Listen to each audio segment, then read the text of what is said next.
네, 9월 18일 예배 오신 여러분 모두를 환영합니다. 우리 예배에 들어가는 기도 여러분께 올려드린 우리 매뉴얼 여셔서 우리 함께 들어가는 기도 주의 기도문으로 우리 시작하도록 하겠습니다. 하늘에 계신 우리 아버지, 아버지의 이름을 거룩하게 하시며 아버지의 나라가 오게 하시며 아버지의 뜻이 하늘에서와 같이 땅에서도 이루어지게 하소서. 오늘 우리에게 이러한 양식을 주시고 우리가 우리에게 잘못한 사람을 용서해 준 것 같이 우리 죄를 용서해 주시고 우리를 시험에 빠지지 않게 하시고 악에서 구하소서. 나라와 권능과 영광이 영원히 아버지의 것입니다. 아멘. 하나님 고맙습니다. 하나님 감사합니다. 오늘도 하나님 앞에 이렇게 나와 함께 예배할 수 있도록 해주신 것 감사합니다. 이 예배가 우리의 프로그램이 아니라 하나님과 온전한 교제가 되어질 수 있도록 성령을 보내주시오. 우리 안에 역사하시는 성령을 만나게 하시고 우리를 통해서 예배받으시는 하나님의 놀라운 그 영광을 경험케 해주시고 또 우리에게 임재해 주시는 하나님으로 인해 우리의 삶이 하나님 안에서 얼마나 부유하고 귀한 삶인지를 경험되어질 수 있도록 허락하여 주시옵소서. 우리의 모든 것 오늘 이 시간에 내려놓고 하나님으로 채워지기 원하오니 이 시간 성령이여 역사하여 주시옵소서. 마지막 시간까지 우리 하나님 함께 하실 줄 믿사오며 예수님의 이름으로 기도드렸습니다.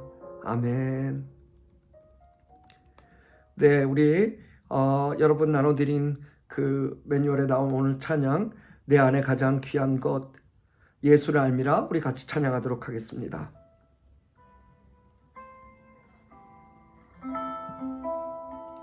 이 찬양이 여러분의 고백되기를 주의 이름으로 축복합니다.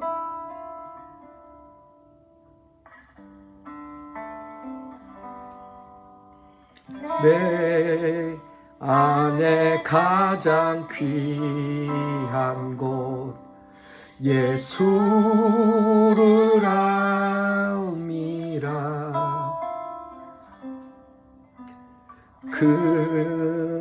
금보다 더 귀한 곳 예수를 알미라. 세상 지식보다 귀한 곳 예수를 알미라. 내 안에 가장 귀한 곳 예수를 알미라. 예수의 이름 존귀한 그 이름 예수의 이름 능력의 그 이름. 한 번만 더 부를까요?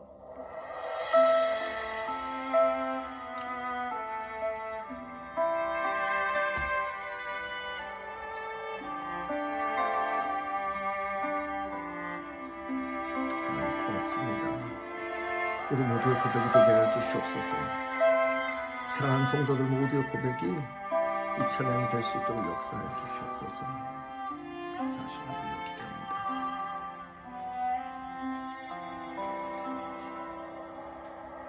내 아들 가장 귀한 곳 예수를 알미라.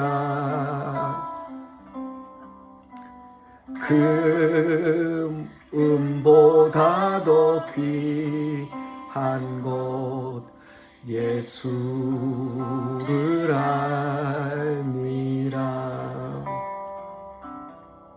세상 지식보다 귀한 것 예수를 알미라.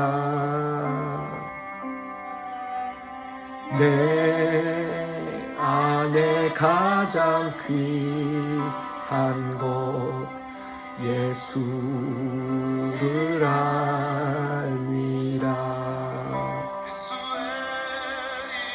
예수의 이름 존귀한 그 이름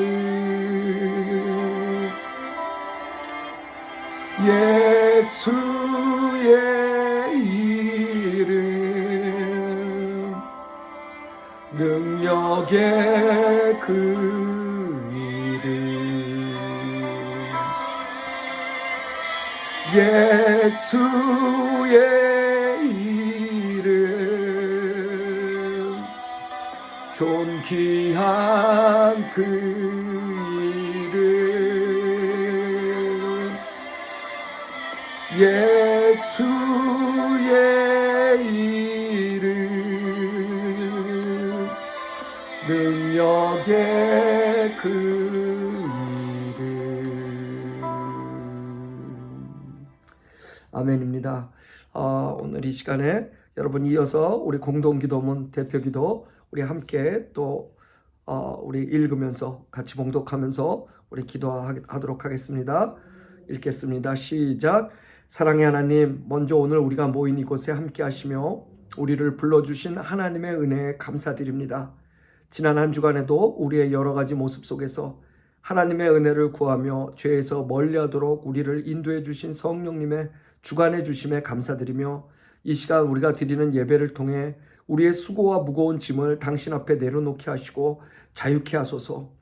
우리의 마음속에 남아있는 다른 이들에 대한 섭섭함이나 억울함, 미움, 분쟁하는 마음, 시기와 절망의 마음을 당신께서 보여주신 십자가의 사랑으로 보듬어 주시고 회복하게 하여 평안과 용서 그리고 자유가 주는 능력을 누리게 하여 주시옵소서.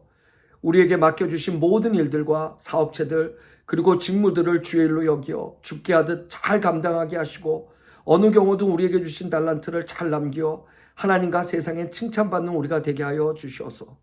우리의 자녀들은 하나님의 자녀들입니다. 우리의 능력과 의지가 아닌 하나님의 말씀으로 장래를 양육할 때 우리의 자녀들을 향해 계획하신 하나님의 비전이 이루어지며 이 시대에 하나님의 마음과 뜻을 감당하는 자녀들로 자라날 수 있도록 쓰임받을 수 있도록 인도해 주세요. 조국 대한민국의 부모님과 가족들의 건강, 교인들의 회복, 교회들의 회복, 그리고 열방의 선교사님들을 위해 기도합니다. 하나님의 보호하심과 구원해 주심이 모든 가정과 민족, 그리고 나라에 임할 수 있도록 많은 은혜와 기적을 베풀어 주세요. 다시 한번 예배 앞에서는 우리를 기억해 주셔서 이 예배가 우리를 살리고 다른 이를 살릴 수 있는 하나님의 임재하심과 만져주심을 구하오며 예수 그리스도의 이름으로 기도드렸습니다. 아멘. 하나님 이 시간에 특별히 우리 식구 중에 하나님 아픈 사람들을 위해서 기도합니다.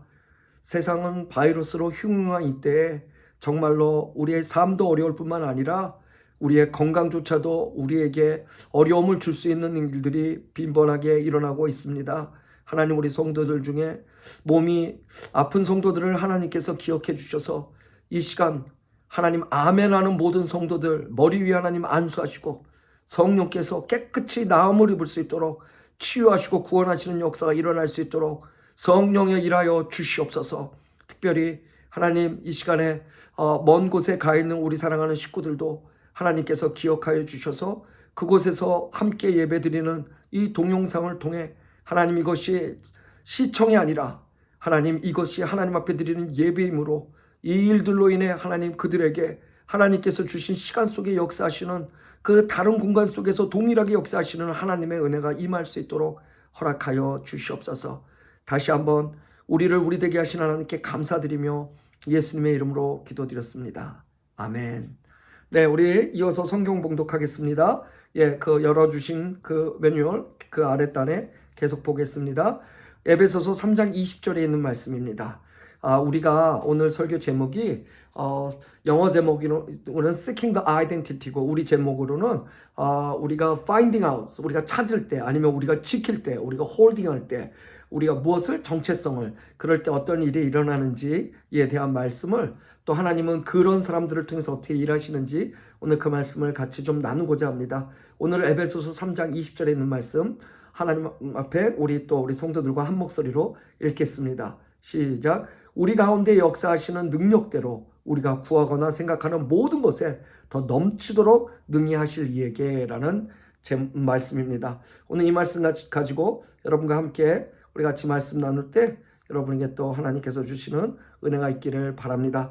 여러분, 오늘 설교를 시작하면서 여러분에게 질문을 좀 하나 드리겠습니다. 하나님의 백성이면 고난을 받을까요? 안 받을까요? 우리가 하나님 믿는 이유가 잘 먹고 잘 살기 위한 것이라고 생각하시는 분들이 대다수인데 왜 우리는 하나님을 믿는데도 고난을 받을까요?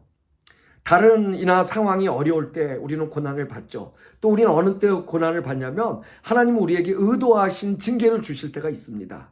사랑하는 자녀에게 징계를 주나니 자녀가 그 징계를 받지 일이 없다 그러면 그것은 사생화와 같다라고 성경은 심지어 그렇게까지 말씀하셨습니다. 이건 너무 당연하죠. 우리 자녀들에게 우리가 늘 잘한다와 우리가 늘 형통만을 이야기하진 않죠. 우리가 사랑하면 사랑할수록 그 아이가 더 건강하고 올바로 자랄 수 있도록 우리는 그것이 간섭하는 것이 아니라 우리는 자녀들을 올바르게 양육하고 또 거기에 합당한 때로는 징계, 처벌 같은 것들을, 물론 폭력은 아닙니다. 그런 것들을 우리가 자녀들에게 이야기하기도 하죠. 제가 이 말씀을 가만히 생각해 보다 보니까 제가 아주 어렸을 때 생각이 나요. 나이도 생각나지 않은 아주 어렸을 때 왜 기억이 나냐면 그때 제가 아버지로부터 아주 호되게 혼을 났던 적이 있습니다. 아마 아버지도 기억을 못 하실 거예요. 근데 그날 제가 왜 호되게 혼이 나서 그것이 내 트라우마처럼 기억에 남아있냐면 바로 그게 제 인생의 첫 번째 욕을 했었기 때문에 그럽니다.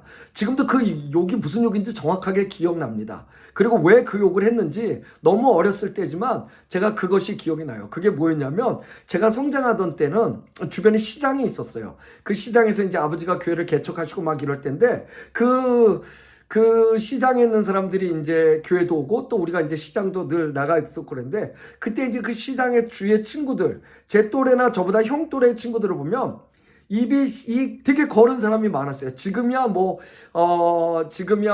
시장에 계시는 분들도 다 뭐 저보다 훌륭하신 분들이고 더 열심히 사시고 이런 분들인데 그때 제가 아주 어렸을 땐 벌써 몇십 년 전에 40년 전, 50년 전 아니 40년 전 아닙니까? 그러니까 그때만 해도 그분들을 제가 이렇게 격하는 것이 아니라 그렇게 쉽게 지금도 뭐 여러분 청소년들 막 쉽게 욕하고 이런 친구들 많잖아요. 그러니까 어떤 특정 계층이 아니라 그 시장 통해서 늘 그렇게 욕을 많이 들었어요. 많이 들었기 때문에 이거 설교 잘해야지 또 그쵸? 그런 특정 계층이 아니라 시장 통해서 얘기를 많이 들었어요. 지금 여러분들이 만약에 청소년들이 있거나 젊은 사람들인데 가면 아무래도 나이 드신 분들이 있는 데보다 욕을 많이 들을 수 있듯이 그냥 그때 문화가 그랬어요. 그런데 그래서 그때 제가 쉽게 들었던 욕 그게 포인트는 아니고 쉽게 들었던 욕 중에 개로 시작하고 끼로 끝나는 말이 있었거든요. 그걸 배워가지고 저도 모르게 친구들하고 놀다가 그 욕을 한 거죠. 개 무슨 끼 이렇게 얘기를 했는데 그것을 이제 엄마가 들으셨어요. 그리고 저를 바로 호출을 하시더라고요. 그리고 나서 이제 아버지에게 말씀하시니까 아버지가 막 혼을 내신 거예요. 그때 이제 아버지가 막 혼을 내시면서 하셨던 말씀이 기억나요. 당시 아버지는 이제 전도사님이셨는데 전도사 아들이 어떻게 그런 말을 할 수 있냐는 거였죠. 그게 뭐였냐면 사실은 여러분 전도사 아들은 당시에 저에게 있어서 하나의 정체성이었어요. 그러니까 전도사 아들도 그럴 수 있죠. 근데 그렇게 하면 안 된다는 거였어요. 그게 이제 커서 보면 그리스도인은 그러면 안 되는 거죠. 그럴 수 있어요. 근데 그러면 안 된다는 거죠. 우리는 뭐든지 할 수 있지만 하지 않는 것이 세상 사람들과 구별된 정체성 아니겠어요? 돌이켜보면 그 정체성에 대한 것들을 얘기하셨던 것 같아요. 근데 이제 그때 너무 많이 혼이 나가지고 정체성이라는 것보다 그건 이제 지금 한참 시간이 지난 지금에 할 수 있는 거지 그때는 그 모든 것이 그냥 그 징벌로만 여겨졌죠. 여러분 하나님께서는요 이 죄 많은 세상에서 하나님의 백성이라는 아이덴티티를 심어주고 싶으셨어요. 원래 하나님이 지으셨고 하나님의 모든 그 지으심을 따라서 생육번성 충만했던 우리인데도 불구하고 우리가 죄를 짓고 하나님을 떠나고 하나님과의 담을 세우면서 그래서 점점 이 땅에 패괴한 세상이 되었다라고 성경이 노아 때 얘기하거든요. 그리고 하나님께서 그것을 지으심을 한탄하셨다는 얘기를 할 정도예요. 그래서 노아의 홍수 이후에 하나님은 아브라함을 불러서 하나님의 나라를 세우시죠. 그리고 예수 그리스도를 통해서 온전한 화해케 하실 계획들을 세우십니다.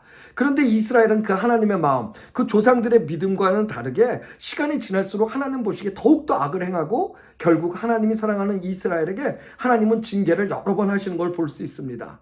하지만 여러분 잊지 말아야 될 것은 이 하나님이 하시는 징계는 보기 싫은 자식, 또는 이렇게 호족에서 빼는 징계가 아니라 호족에서 오히려 빼지 않기 위해서 하나님께서 몸부림치시는 징계라는 겁니다. 아버지의 사랑을 깨닫게 하시기 위해서 누가복음 15장에서 탕자가 떠났을 땐 전혀 모르지만 돌아올 때 이 아버지가 누군가를, 그래서 그 아버지를 바라보면서 내가 아버지의 누구였구나를 깨닫게 하는 그 정체성을 하나님께서는 심어주시기 위해서 때로는 하나님 스스로도 우리의 고난과 함께 하시며 우리의 광야길을 같이 걸어가시는 하나님이신데도 불구하고 그런 수고를 거절하지 않으시고 그거를 감당하시며 우리와 함께 그 길을 걸어주시는 그 일들입니다. 근데 그것에 아버지가 빠지고 우리만 생각하면 그것이 징계나 고난처럼 보일 수 있다는 거죠. 그래서 여러분, 우리 그리스도인들에 있어서 어려운 거, 늘 형통하는 것만이 하나님께서 함께 해주시고, 우리는 그런 생각 많이 하거든요. 교회에서도 늘 형통한 사람 보면 저 사람 하나님이 함께 하시고, 잘 안 풀리는 사람 보면 저 사람 죄가 있어서 그럴 거라고 마치 욥의 친구처럼 정죄하는 경우들이 많은데,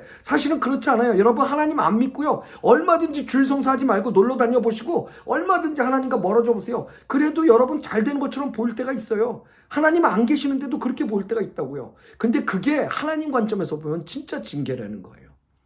오히려 우리가 예수를 믿으면서 갖고 있는 신앙생활 안에서의 어려움은요, 징계가 아니라 하나님께서 우리와 함께 해주심으로 우리를 성장시켜 주시고 우리가 누구인지를 깨닫게 하심으로 더욱더 우리의 삶이 하나님 안에서 그 축복을 누리게 하시는 거기 때문에 그것은 징계가 아니라는 거죠.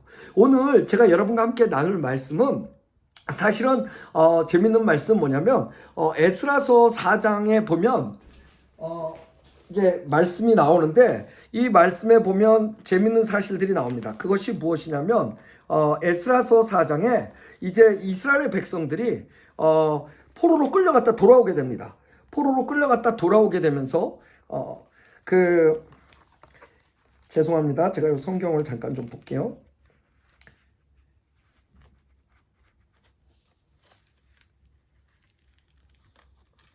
포로로 끌려갔다 돌아오면서 이 페르시안 고레스가 조서를 내려서 귀환을 허락하면서 뭐를 얘기하냐면 여호와의 성전을 지으라고 하는 것을 명령합니다.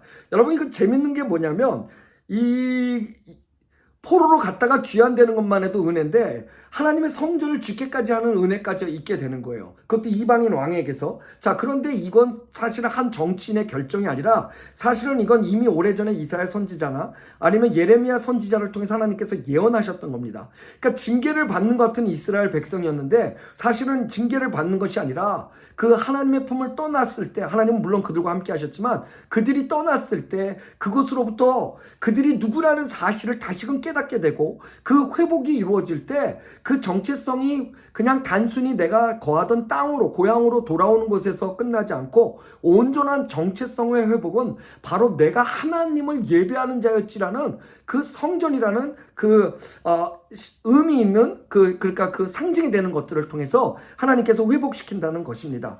그래서 오늘 이 포로 귀환도 보면 그냥 일어난 일이 아니라 에스라 1장 1절과 역대하 36장 22절부터 30까지 보면 이미 예견된 일이었죠. 아무튼 여러분, 중요한 건 뭐냐면요, 예레미야 선지자는 이 포로 귀환에 대해서 성전 회복과 예배 회복 두 가지를 끊임없이 예언하는데, 그 이유는 자세히 예언하는데 그 이유는 뭐냐, 바로 아까도 말씀드렸지만 이것이 이스라엘 백성의 정체성을 회복시키고 이스라엘 백성이 누군지를 아는데 가장 중요했기 때문입니다. 여러분, 실상요, 이스라엘이 하나님 앞에서 범죄했던 것 중에 가장 큰 죄가 뭐냐면 우상숭배입니다. 이 우상숭배가 성적 문란함이나 도덕적 문란함이나 여러 가지를 다 갖고 오죠. 심지어 자기 자녀들을 우상들 앞에 이렇게 죽여서 바치는 그런 인신제사까지 하는 폐악한 일들을 하게 되는 겁니다. 그런데 이 우상숭배는요, 단순히 종교적 문제가 아닙니다. 지금 전에 말씀을 드린 대로 이 우상숭배는 바로 그들의 삶의 현 주소를 얘기하고 있기 때문에 이건 사회 문화에 미치는 영향 자체가 너무나 크고, 그래서 이것은 사실은 우상숭배는 전 인격적인데 미칠 수 있는 영향이 너무 크다는 거예요. 그래서 여러분, 우리가 이렇게 되면 어떻게 되냐면 이 자신이 누군지를 모르기 때문에 남에 의해서 살게 됩니다. 상황에 의해서 살게 되는 거죠.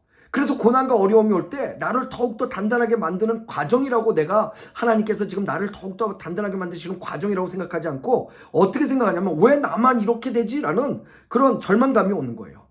그러니 고난으로 인해서 내가 더욱 강건해지는 것에 집중하기보다 이것이 내게 소망이구나라는 것보다 오히려 남을 탓하고 죽이는데 더 집중하게 된다는 겁니다. 여러분, 우리 예수님의 삶을 한번 보세요.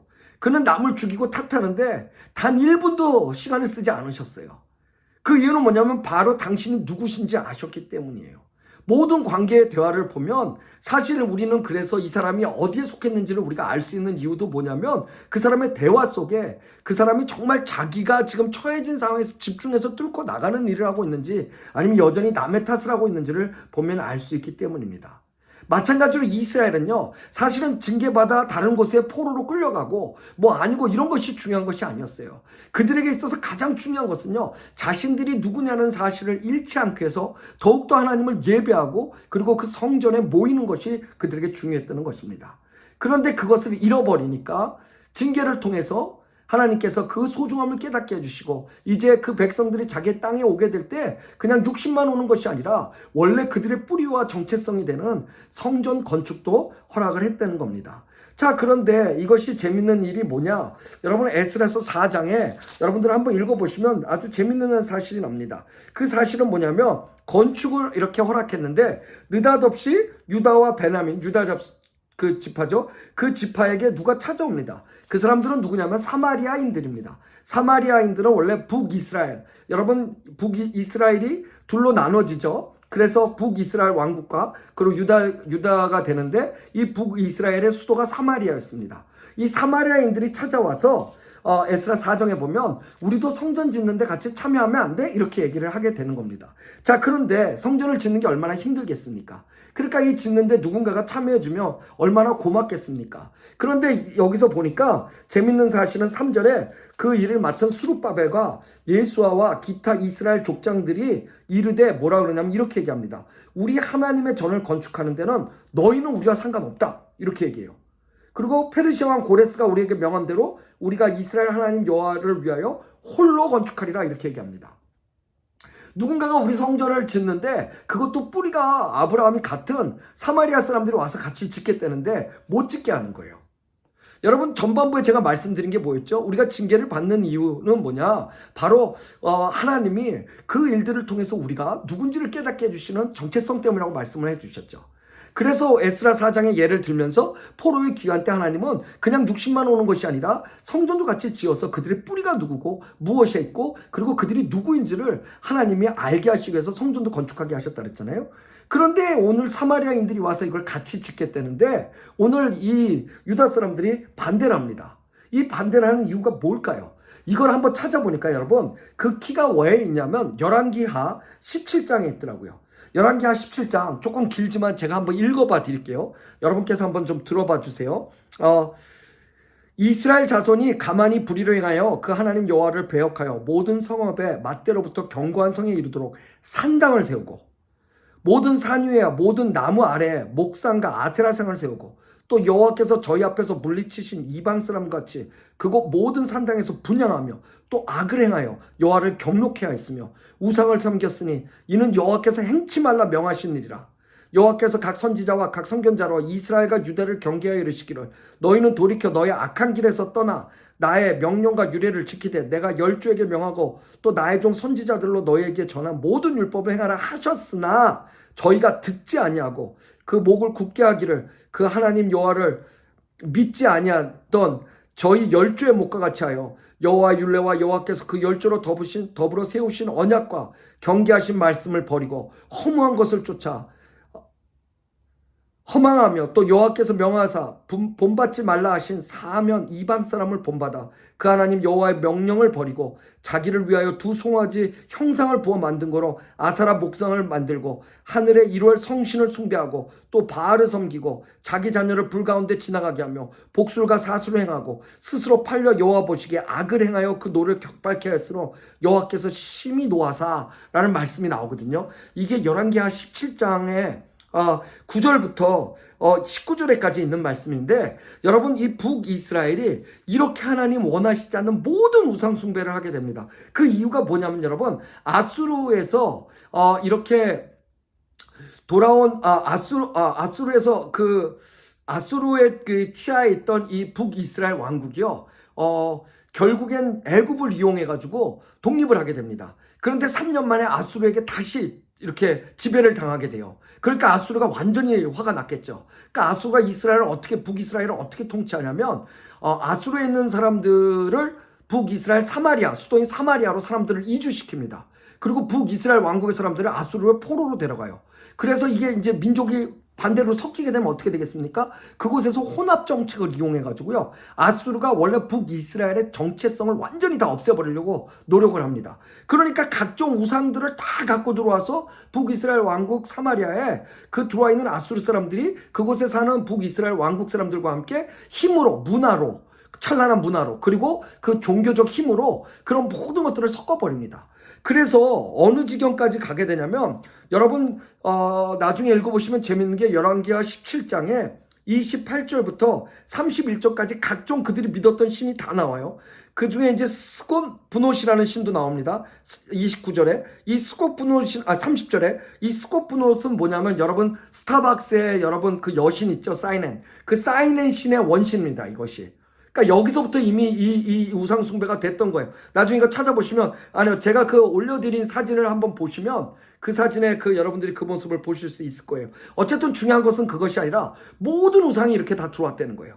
그래서 33절에 보니까 뭐라고 얘기하냐면, 저희가 여호와도 경외하고 또한 어디서부터 옮겨왔든지 그 민족의 풍속대로 자기의 신들도 섬겼더라. 성경이 이렇게 얘기하고 있는 거예요. 이러니까 지금 유다에서 성전을 짓게 된 그 스룹바벨과 그리고 예수와 그리고 많은 이스라엘의 족장들이 이걸 반대하게 되는 거예요. 왜 반대하게 되냐? 너무나 자명한 것은 뭐냐면, 이 성전을 짓게 되는데 사마리아 사람들이 돕게 되면 어떻게 되겠죠? 나중에 성전이 완성되고 나서 이들은 자기의 몫을 권리를 얘기할 텐데, 그 권리 때 분명히 33절에 지금 열왕기하 17장 33절에 읽은 것처럼 그때 자기 신, 그 스타벅스를 담은 스콧보노 같은 신을 하나 딱 갖다 놓거나 아세라 같은 걸 딱 갖다 놓거나, 그래서 자기의 것들을 요구할 수 있다는 거죠. 그러니까 이 유다 백성들은 그렇게 될 걸 미리 알고 성전 지명으로 알고 성전 짓는데 못 짓게 했다는 거예요. 자, 그러니까 여러분 재밌는 사실이 생깁니다. 어떤 사실이 생기냐면요, 그러고 나니까 이 사마리아 사람들이 이제 열이 받는 거예요. 열이 받으니까 어떻게 하냐면, 이제 사마리아 사람들이 이 성전 짓는 것을 반대합니다. 여러분, 우리가 하나님 앞에서 정체성을 지키게 되면 반드시요, 세상은 우리를 그냥 넘어가지 않습니다. 반드시 사단은요, 여러분을 공격합니다. 공격할 때 어떻게 공격하냐? 그 정체성을 포기할 수밖에 없게 공격을 합니다. 오늘 그 공격을 에스라 4장 넘어서 5장에 계속 보니까 이렇게 나와요. 먼저 아까 읽어드린 그 에스라 4장 3절에 우리가 혼자서 건축하겠다 딱 그러니까 바로 그 4절에 뭐라고 나오냐면, 이로부터 그 땅 백성이, 사마리아 백성이죠, 유다 백성의 손을 약하게 하여 그 건축을 방해하되, 근데 어떻게 방해를 하냐면요, 5절에 보니까 그 관리자들에게 관계된 지금 유다가 지금 고레스 왕 밑에 있잖아요. 페르시아 밑에 있으니까 그 관료자들에게 뇌물을 줍니다. 뇌물을 줘가지고 그 경영하는 것을 다 저지합니다. 그리고 또 나아가서는 어느 정도까지 하냐면 12절에 보니까 거짓 조서를 꾸밉니다. 그 거짓 조서가 뭐냐면, 지금 이 사람들은 성전을 짓고 있는데 성전을 짓는다고 얘기하지 않고 성곽을 짓는다고 거짓말을 해요. 이 성곽을 짓는다는 게 왜 문제가 되냐면, 성곽은 당시 왕의 권위입니다. 왜냐하면 성곽이라는 건 적으로부터 자기를 지켜야 되는 안보와 그리고 정치적 문제가 그 안에 들어가 있잖아요. 그러니까 이것을 거짓말로 해가지고 이 관료들로 하여금 이것을 긴장하게 만드는 것이죠. 그리고 결국 이렇게 되면 어떻게 될 거냐? 왕에게 손해가 될 것입니다 라고 거짓말을 해요. 그래서 16절에 보면, 에스라 4장 16절에 보면 그 조서에 뭐라고 얘기하냐면, 이 성읍이 중건되어 성곽을 피력하면 이로 말미암아 왕의 강 서편 영지가 없어질 겁니다. 지금 저 유다 백성들은 성전을 짓는다고 얘기 안 하고 성곽을 짓고 있는데, 그 성곽이 지어지면 왕의 영지가 없어질 겁니다라고 이렇게 거짓말을 해서 이 공사를 저지시킵니다. 여러분, 우리가 세상을 살면서요, 저는 이 말씀을 하면서 참 기가 막히다는 생각을 했어요. 어쩜 이 시대가 바뀌어도 이렇게 똑같을까요? 영적인 문제는 늘 같은 겁니다. 우리가 그리스도인으로서 하나님 앞에 정체성을 지키기 위해서 우리가 하나님 앞에서 어려운 시간들을 보내는 시간들이 있다 할 때, 또 형통할 때도 마찬가지고요. 우리에게 정말 중요한 것은 바로 하나님이 지금 우리의 이 일 중에 간섭하시고 함께 하시냐를 볼 수 있는 겁니다. 그럼 징계도 하나님께서 우리에게 주시는 소망이 될 수 있고요. 그렇지 않은 것은 형통이라도 그것은 바로 징계보다 못 못한 하나님이 없는 우리의 죄된 삶이 될 수 있기 때문입니다. 그런데 이런 삶 속에서 하나님은 우리가 원하는 상황만 회복시키시는 것이 아니라 포로로만 오게 하시는 것이 아니라 그 안에서 하나님은요 반드시 우리의 정체성을 확인시켜 주시고 우리의 정체성이 다시 서서 그 믿음의 사람으로 갈 수 있는 길들을 열어주신다는 거예요. 하나님이 아니면 안 되는 그 자리에 우리를 다시 세워주신다는 거예요. 그래서 오늘 이스라엘 백성에게 예배를 허락하셨는데 불구하고 그것이 그냥 쉽게 이루어지는 것이 아니라 영적 싸움을 통해서 이루어지고 있음을 하나님께서는 우리에게 선포하고 계시는 겁니다. 그것도 어떡하냐? 정말 치사하잖아요. 말도 안 되잖아요. 그런데 결국 어떻게 됐냐? 에스라서 4장 21절에 여러분 한번 읽어보세요. 보시면 결국 성전을 짓는 것을 멈추라고 조소가 내려옵니다. 이럴 때 우리는 낭망하죠. 내가 이제 믿음까지 돌이키고 내가 믿음으로 다시 가려고 했는데 이렇게 일이 안 풀리나 할 때가 있거든요. 여러분 근데 사실 신앙인은요 이런 걸 경험해 봐야 돼요. 그럴 때 정말로 자기가 믿음이 있는지 없는지, 내가 이 과정 속에서 정말 하나님만을 소망하고 있는지, 내가 정말 성전 건축을, 여기서 성전은 물리적으로 건물을 얘기하는 것뿐만 아니라 이들에겐 그랬지만 우리에게는 우리 자신의 그 신앙의 중심, 하나님 앞에 예배할 수 있는 우리의 영, 그리고 우리 공동체, 여러분의 가정과 교회에서 그 교회라는 공동체에서 정말로 우리가 포기하지 않고 예배를 드리고 있나, 정말 우리의 정체성을 세우는 하나님의 은혜가 예배일진데 우리가 그 예배를 포기하지 않는 백성인가를 하나님께서는 말씀해주고 계시는 거예요. 코로나로 인해서 이게 멈추는 것 같았지만 절대로 멈춰지지 않았잖아요. 오히려 이 땅에 만드는 테크놀로지로 더 하나님을 찬양하고 알곡과 쭉정이가 나눠지듯이 진짜 말로만 하나님을 사랑하고 감정으로만 하나님을 사랑한다 그랬다 예배로부터 소홀하는 사람들과 정말로 그 깊은 중심에 다른 이에게 말하지 않았지만 날마다 하나님 앞에서 기도하고 날마다 다니엘의 조소가 꾸며져서 자기의 목숨이 끝나는지 알면서도 불구하고 예전에 행했던 대로 예루살렘을 향해 창을 열고 3번씩 하나님 앞에 예배했던 모습을 지키는 진정한 그리스도인들도 그것으로 나오지 않았어요? 오늘 여기서 이 성전 짓는 게 멈춰집니다. 성전 짓는 게 멈춰지니까 어떻게 되죠? 우리 인간이 모두 그렇잖아요. 초심을 잃게 되는 거예요. 눈물로 흘리고 하나님 앞에 고백했던 시간을 잊어버리게 되죠. 오늘 이스라엘 백성도 그랬어요. 그때 출연한 사람이 누구냐면 에스라서 5장에 보니까 학개라는 사람이 나와요. 그래서 학개라는 사람이 나와가지고 꾸짖기 시작합니다. 학개서 1장에 보면 뭐라 하냐면 어떻게 너희는 하나님의 집은 방치하고 너희가 잘 먹고 잘 사는 것들에만 그렇게 집중하냐고, 그런데도 너희가 하나님의 백성이냐고 꾸짖죠. 그 말에 무슨 뜻이 있죠? 하나님의 의도가 있죠. 어떤 의도가 있죠? 내가 너희를 포로로 귀환시켰을 때 60만 내가 너희를 했더냐? 내가 너희에게 축복할 때 물질만 내가 너희에게 축복을 하더냐? 같은 말씀이죠. 나 하나님이 누구인 줄 알고, 그래서 아까도 말씀드린 대로 집 나간 아들은 떠났을 때 자기만 생각했지만 돌아올 때 비로소 기다리는 아버지를 보면서 내가 누군지를 깨닫듯이 하나님이 없으면 우리가 누군지를 깨닫지 못하는 것들에 대한 하나님의 말씀이 오늘 여기서 임하는 거죠. 그래서 학개가 그 얘기를 하고 나니까 여기서 이제 놀라운 믿음의 결단이 생깁니다. 5장 2절에 보니까 스왈디엘 아들 수룹바벨과 요사닥의 아들 예수아가 아까 말씀드렸죠. 일어나서 어떻게 하냐면 예루살렘 하나님의 전을 건축하기 시작하며 하나님의 선지자들이 함께하여 돕더니 이렇게 나옵니다. 이게 여러분 오늘 여러분에게 드리고 싶은 정말 중요한 키워드입니다. 5장 2절입니다. 나중에 꼭 한번 읽어보세요. 이 안 되는 상황 속에서요 믿음을 포기하지 않는 사람들은 어떻게 하냐면요 하나님의 절대적 주권을 의지하고 그것을 선택합니다. 세상의 법은요 지금 내가 아무리 억울하고 내가 이건 분명히 왕이 하라 그런 건데 다른 사람들이 거짓말하고 뇌물을 주면서까지 나를 방해했어요. 그런데도 불구하고 내가 거기서 포기하지 않고 남의 탓을 하지 않고 내 정체성은 하나님이 계셔야 되기 때문에 그 하나님으로 내가 누군지를 알기 때문에 하나님에 대한 믿음을 포기하지 않을 때 내가 누군지를, 내가 무엇을 하는지를 드러낼 수 있는 역사가 오늘 바로 이 사건에서 일어나는 겁니다. 그래서 이들이 이 일을 시작해요. 그러니까 다시 조소가 들어가죠. 자, 그런데 새로운 이게 18년 동안이나 3번의 왕을 겪으면서 18년 동안이나 이 일을 못하게 한 거였거든요. 그러니까 진짜 오랜 시간 동안 못하게 한 거죠. 자, 그런데 18년이 지나니까 새로운 관료들이 나옵니다. 그런데 이 관료들은요 뇌물 받고 이런 관료들이 아니었나 봐요. 왜냐하면 이 관료들이 이스라엘 백성들이 하지 말라는 걸 왜 하는지를 가서 묻게 됩니다. 묻게 되니까 이스라엘 백성이 여러분 5장 11절부터 17절까지 얘기해요. 뭐라고 얘기하냐면 이건 우리가 그냥 짓는다고 짓고 안 한다고 안 하는 게 아닙니다. 이건 예전에 당신들의 원래 왕이었던 그 고레스 왕이라는 그 그 이들에게 있어서는 절대적 군주였죠. 고레스 왕이 조서를 내려서 우리에게 성전을 짓도록 허락하신 거기 때문에 우리가 안 하면 오히려 이것은 불법입니다라고 얘기를 해요. 그러니까 이 두 관료가 이름이 6절에 바드네와 스달보스네로 나오는데 이 두 사람이 결국 다리오 왕에게 조서를 보냅니다. 뭐라고 보내냐? 이런 일이 있는데 이런 갈등 속에서 지금 유다 사람들이 공사를 시작했고 그들에게 믿음이라 그러는데 이것이 불법인지 아닌지를 점검해 주십시오. 감사해 주십시오. 그래가지고 조서를 꾸미죠. 그래서 보냅니다. 근데 다리오 왕이 이것을 받고요. 부활을 시켜서 이걸 찾아보라 그래요. 그러니까 이제 에스더 6장으로 넘어가는데 여기에 보니까 메데도 앙메다라는 궁에서 당시에 그 궁전이 네 곳이 있었는데 그 중에 한 곳이에요. 거기서 한 두루마리를 찾았는데 거기에 기록물이 뭐라고 나왔냐면 예루살렘 하나님의 전에 대하여 이르노니 이전 곧 제사 드리는 처소를 건축하되 여기에 이제 구체적인 것까지 나와요. 건축만 나오는 게 아니라 지대를 견고히 쌓고 그 전에 고는 60규빗으로 광도 60규빗으로 하고 큰 돌을 새겨 새 나무 한 컷을 세우라. 아주 구체적으로 나왔죠. 그리고 더 재밌는 게 그 고레스 왕이 이렇게 얘기합니다. 그 조세 원래 쓰였던 칙령에 고레스 칙령에 뭐라고 써있냐면 모든 경비는 다 왕실에서 내느니라 그렇게 나와요. 할렐루야 아닙니까?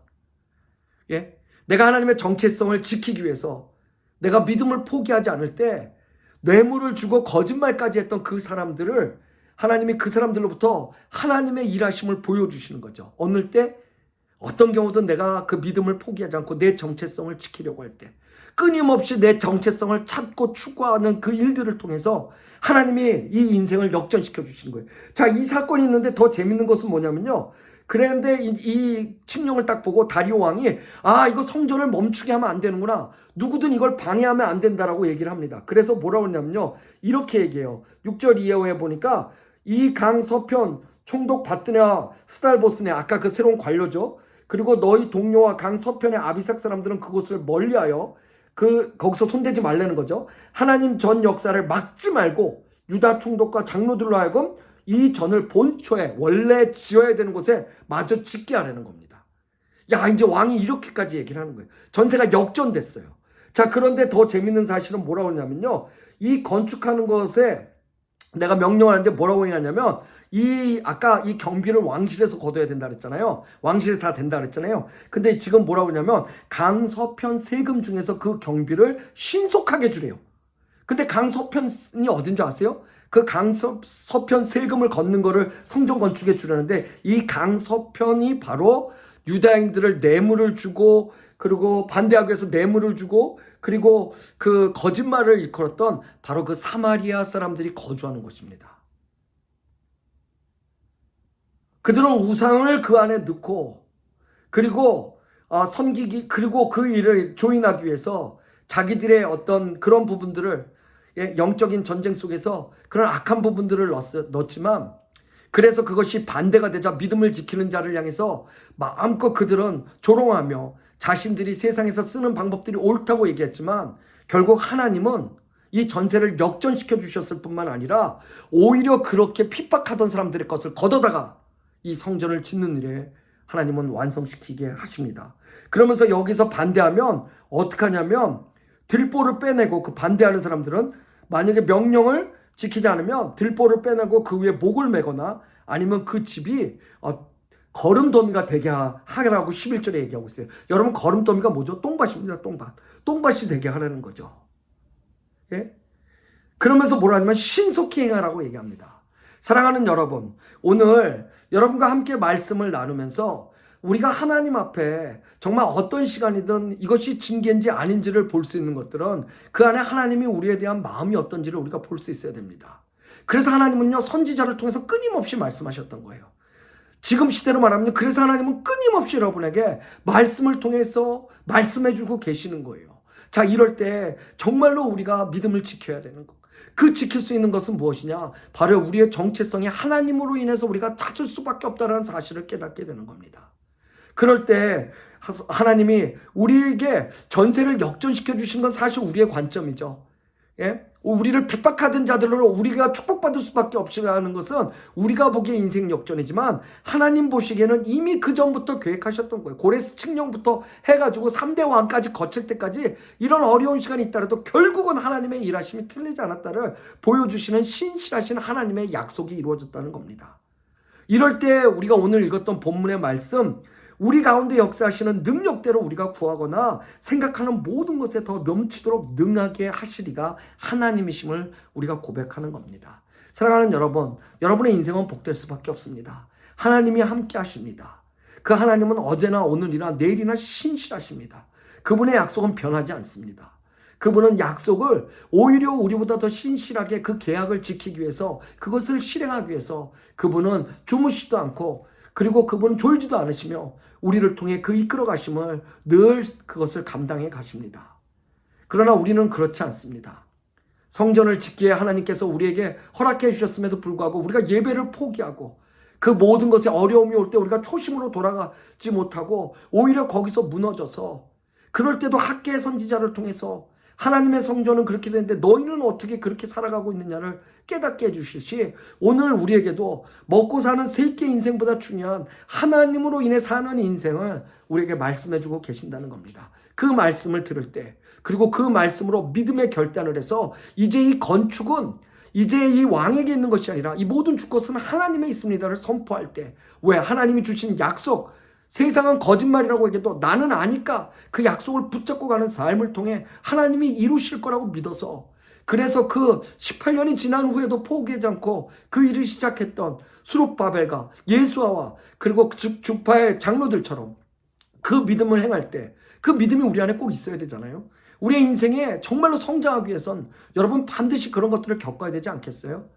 하나님께서는 그걸 주신다고 저는 믿어요. 에스라도, 에스더도 죽으면 죽으리라는 모먼트가 있었고요. 저도 인도에 우리 학생들을 데려갔을 때, 이렇게 해서 내가 인도 땅에서 죽는구나라는 것을 몇 번씩 경험하면서 내 믿음이 얼마나 중요하고 내가 결정하는 것들을 넘어서 하나님의 결정이 나를 구원하실 수도 있고 나를 죽일 수도 있구나라는 것을 깨닫게 되었다는 거예요. 그 뒤로 저의 문이 열렸거든요. 왜? 하나님을 통해서 내가 누군지 알았기 때문입니다. 지금도 몸부림치는 것이 무엇이겠습니까? 말씀 잘 전하는 거요? 아닙니다. 사실 이 말씀은요, 잘 전할 수밖에 없는 방법이 있어요. 그건 뭐냐면 내가 끊임없이 하나님으로 인해 내가 누군지를 깨닫게 될 때, 내가 하나님으로 인해 말씀을 전하는 자인지, 내가 하나님으로 인해 이 땅을 살아가야 되는지, 내가 하나님으로 인해 내가 맡겨주신 사람들을 섬겨야 되는, 끊임없이 하나님으로 인해 내가 누군지를, 오늘 이스라엘 백성을 얘기하면 그 성전을 건축하고 그 예배를 드리기 위해 그 일을 끊임없이 내가 반성해요. 내가 누군지를 조명할 때, 그럴 때 하나님께서는 그 일을 막지 않으시고 오히려 다른 일로 인해 막혔던 일들을 여시며 여러분을 축복하신다는 겁니다. 사랑하는 여러분, 삶의 어떤 모습으로 지금 한 주간을 보내시고 계십니까? 힘들고 어려우십니까? 여러분의 수고하고 모든 무거운 짐을 하나님께 내려놓으십시오. 여러분이 하실 것은 바로 그 하나님 앞에 내가 누군지를 깨닫고 그것을 깨달은 것을 하나님 앞에 드리고 또 증명하기 위해서 여러분이 예배하는 때입니다. 돌아오는 한 주간 여러분의 삶이 정말 하나님 앞에서 예배되는 삶 되기 원합니다. 그것을 누구에게도 뺏기지 마십시오. 사마리아인들이 거짓말했어요. 사마리아인들이 뇌물을 줬어요. 관료들이 우리의 공사를 막았어요. 이제는 방법이 없어요 라고 얘기하지 마십시오. 물론 지을 수 있겠지만 잘못하다가 우리 혼날 수도 있어요. 그럴 수 있겠죠. 그러나 그들은 그렇게 하지 않았습니다. 학계 선지자가 말할 때 그들은 듣고 그들은 다시 믿음의 결정을 하고 자기들의 정체성이 무엇인지를 하나님 앞에 다시 찾기 시작했습니다. 이렇게 찾아 나갈 때 하나님께서는 길을 여시고 원래 세우셨던 계획에 그 날들이 우리에게 가까이 오게 하심을 경험하게 하실 겁니다.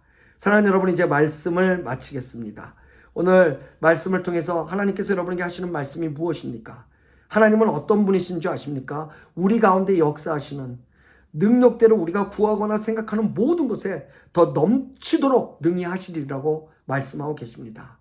오늘 성전 건축에 불의한 일로 멈추게 됐던 이 유다 백성들이 경험했던 것이 이 넘치게 하시는 하나님의 놀라운 능력, 그 반전이 아니었겠습니까? 그것을 날마다 경험하는 것이 우리의 신앙의 성장이고 성화의 과정이 될 것입니다. 우리 가운데 역사하시는 능력대로 우리가 구하는 거나 생각하는 모든 것에 더 넘치도록 능히 하실 이 그분을 여러분 예배하며 그분의 영광 속에 여러분 거하실 때 여러분을 회복하시고 넘치도록 채우시며 인도하실 하나님을 만나게 될 겁니다. 그 어떤 것도 하나님으로 섞지 마십시오. 이스라엘 백성, 유다 백성은 하나님만 하려고 그랬는데요. 사마리아인은 하나님도 하려고 그랬었습니다. 여러분의 신앙과 여러분의 삶에 하나님만이 돼야지 하나님도라고 섞으면 안 되는 거겠죠. 우리의 정체성은 하나님으로부터 와서 하나님께로 갑니다. 그래서 하나님으로부터 와서 하나님께로 가기에 그 사이에는 우리는 하나님 안에 있음을 선포하시고, 그래서 오늘 여러분 모든 삶 속에서 또 한 주간의 삶 속에서도 하나님이 그 선포되어 주신 삶 속에서 능히 넘치게 하시리를 교제하며, 그래서 그리스도인으로 그리고 세상이 바라보는 소망인 교회로 살아가시는 여러분 되시기를 주의 이름으로 축복합니다. 우리 시간 잠깐 같이 기도하는 시간 갖도록 하겠습니다. 이 시간 같이 기도하실 때 여러분 혹시 말씀 들으셨던 것 중에 여러분 마음에 주신 것들이 있으면 여러분 함께 이 시간 잠깐 기도하고, 그리고 제가 축도하고 예배 마치도록 하겠습니다. 우리 같이 기도하겠습니다.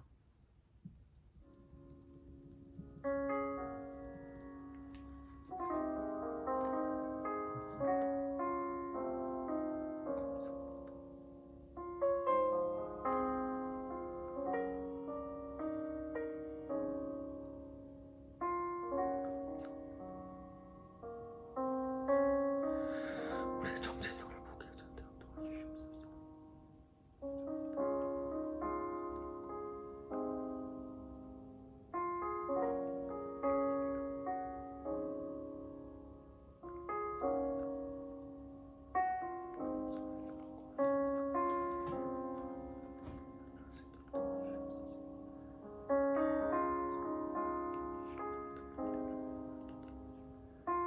결단케 하여 주시옵소서.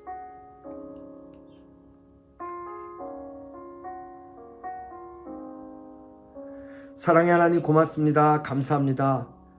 우리는 하나님께로부터 와서 하나님께로 가기에 하나님이 없으면 우리가 누군지를 모릅니다. 그렇게 말하는 유다 백성과 이스라엘, 북이스라엘 왕국의 사람들이었지만 하나님, 그들은 달랐습니다. 하나는 하나님만이어야 됐고 또 하나는 하나님도였습니다. 그들은 그들의 우상을 하나님의 성전을 돕는 데 손길을 더해주고, 그리고 그들의 권리로 그 안에 놓으려고 했습니다. 그들은 그런 역사가 있었음에도 불구하고 하나님 앞에 회개하지 않고 여전히 하나님이 회복시키시고 이제 하나님의 백성으로 살아가는 정체성을 찾게 해주시는 그때에도 그들은 그렇게 하려고 했습니다. 아마 그들에게는 죄의식이 없었을 수 있습니다. 하나님 앞에 부끄러움과 그것이 죄인지를 몰랐었을 수도 있습니다. 왜냐하면 그들의 삶은 늘 하나님 도의 삶이었기 때문입니다. 이 시간 말씀을 마치고 우리 함께 기도하며 하나님 우리 자신을 돌아봅니다. 우리의 삶 속에서도 일요일은 하나님 앞에 하나님의 말씀을 듣지만 월요일부터 토요일까지 세상에서 우리는 세상의 말을 듣는 자들은 아닌지요. 우리는 하나님도 필요한 사람, 그 신앙생활을 하는 사람들은 아닌지요. 하나님으로만 살아가기 원합니다. 하나님으로만 살아가지 못했던 우리의 삶이 있다 그러면 용서하시고, 하나님으로만 살아갈 수 있는 삶을 사는 것을 선택했기에 하나님 안에서 하나님 때문에 우리가 누군지를 다시금 깨달아 하나님의 자녀로, 하나님의 백성으로 살아갈 수 있는 일들이 일어날 수 있도록 허락하여 주시옵소서. 어느 경우든 우리가 하나님으로만 살아가는 백성임을 하나님 포기하지 않을 때 하나님은 그 길을 여시고 이미 준비하신 그 길 속에서 우리가 생각한 것보다 차고 넘치게 역사하시는 줄 믿사오니, 오늘 그 유다 백성이 하나님께서 허락하신 성전을 건축하며 그들이 누군지를 발견하며 그 발견한 삶을 살아가는 것을 포기하지 않았을 때 하나님께서 차고 넘치게 주셨던 그 놀라운 축복과 그 반전의 역사가 오늘 말씀을 듣고 함께 기도할 우리 성도들, 하나님 그 삶과 사업체와 관계에 하나님께서 이루어 주시고, 그리고 그 놀라운 기적의 그 반전의 역사가 우리의 삶에 또 한 번 하나님을 증거하며 하나님이 누구신지 뿐만 아니라 그 하나님을 믿고 의지하고 결단했던 우리가 누구신지를 하나님 깨달을 수 있는 귀한 시간 될 수 있는 그 은혜와 축복도 우리의 삶에 허락하여 주시옵소서. 사랑하는 커넥티드 크리스찬 공동체, 우리 사랑하는 성도들, 하나님의 지체들, 어느 경우든 예수 그리스도의 지체지 세상의 지체가 아님을 깨닫고 예수만이 우리의 전부임을 깨닫기에 전부 대신 예수님 때문에 세상을 섬기고 세상을 사랑하며 그리고 세상과 함께 갈 수 있는 하나님 주신 믿음과 사랑으로 하나님 우리가 가되 하나님 세상과 섞여 그것이 무엇인지도 모르고 하나님을 예배하는 어리석은 일 당하지 않도록 날마다 우리에게 말씀하시고 그 말씀으로 깨어나게 허락하여 주시옵소서. 지금은 우리를 사랑하셔서 그 사랑이 무엇인지 보여주신 주 예수 그리스도의 은혜와 그 사랑이 무엇인지 보여주신 하나님의 사랑하심과 그리고 이 사랑과 은혜 때문에 우리가 징계 가운데 속에서도 징계라는 상황이 아니라 그 안에 함께 하시며 우리를 성장시키기 위하여 우리가 누군지를 깨닫기 위해 역사하시는 하나님을 보게 하실 성령님의 감화감동 교제 교통하심이 오늘 말씀을 듣고 아멘하며 하나님 도가 아니라 하나님만으로 살아가길 결단하는 우리 사랑하는 성도들 머리 위에 지금으로부터 영원토록 함께 하실지어다. 아멘. 아멘.